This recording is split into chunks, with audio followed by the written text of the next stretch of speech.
Black people approach all of our problems from the perspective of religion. Right. We do not approach our problems from the perspective of political analysis. We are not deep critical thinkers. Right. Our decisions are made on emotions. We shop based on emotion. We marry based on emotion. We vote based on emotion. We kill each other based on emotion. So what you're saying is let's take a logical, critical, intellectual analysis of what's going on with black people. Right. But don't associate with being black. Like say somebody from Jamaica or somewhere that say, I'm not black, I'm Jamaican. Okay.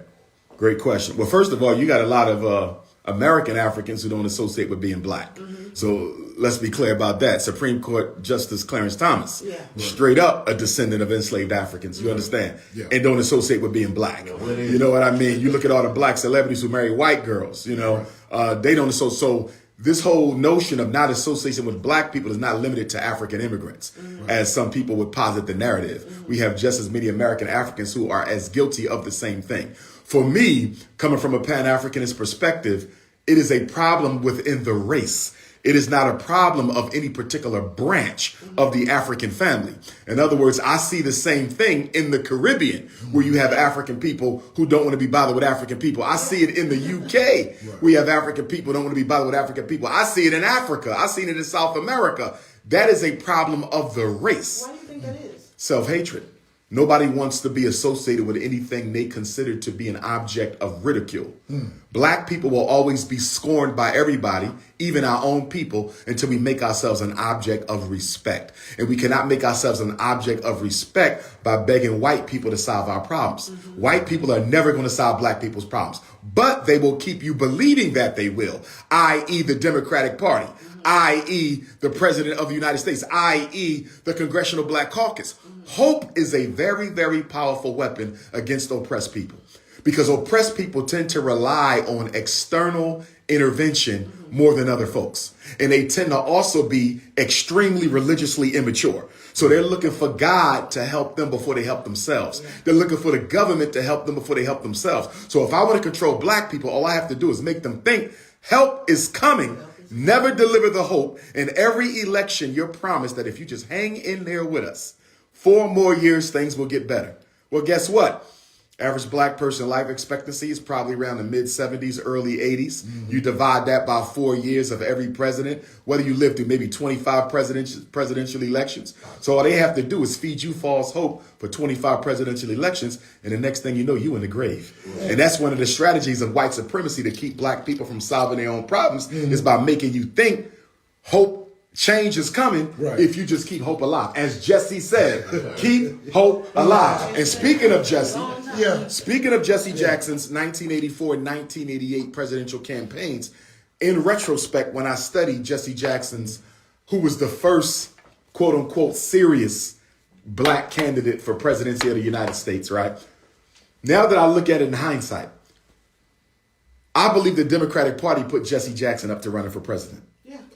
And the reason why is because the black vote was waning and they needed someone who could re-energize the black base. So what we're going to do is put Jesse out there. We know he can't win. He know he can't win, but he will energize the black vote and he will bring them back to the Democratic Party. And after he loses the caucus and the major Democratic candidate is anointed, all those black people who put their hope in Jesse will simply transfer the hope to the new white savior of the Democratic Party. So how do we combat that? I asked this question last time you was here. Like, how do we galvanize blacks to get on one accord to, think it's the same way to get off the plantation from being democratic or anything that, of that nature? Like, what are some of the things we can do to galvanize the people as a whole to give them, incentive or maybe even hope at the same time? Here's the big problem with that, and that's a very good question you asked, my brother.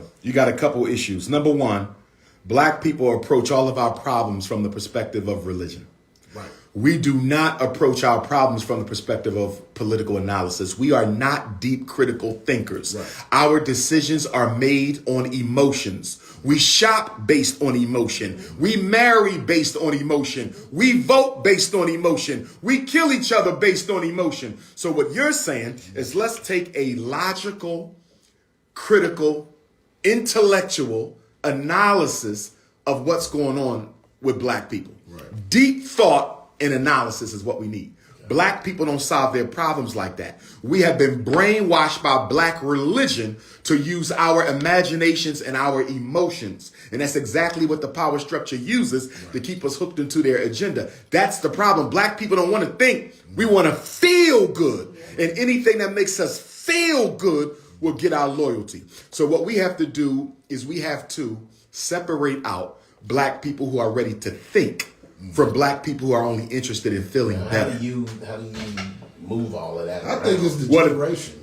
You know, the younger generation. You know what I'm saying? Because I don't think the younger generation is attached to religion such as our parents and you know. They're not, but they are more attached to multiculturalism than the parents were. So whereas the weakness of the elderly generations is their religious situation, the weakness of the youth is their multiculturalism. So if we look at the 1960s and compare that to the black college campus today, if you went to the college campus in the 1960s, black or white, Stokely, Panthers, SNCC, CORE, right? Active. It was all about black issues. Right. Go to a college campus today, we fighting LGBT, we fighting the environment, we're fighting for multiculturalism, we're fighting to get more blacks in the Republican Party. Anything except what matters to us, our young people in the college campuses are involved in that. It is a complete 365 degrees from where we were. Right. Is it 360, 365 degrees in a complete circle? 360. No, 360. 360.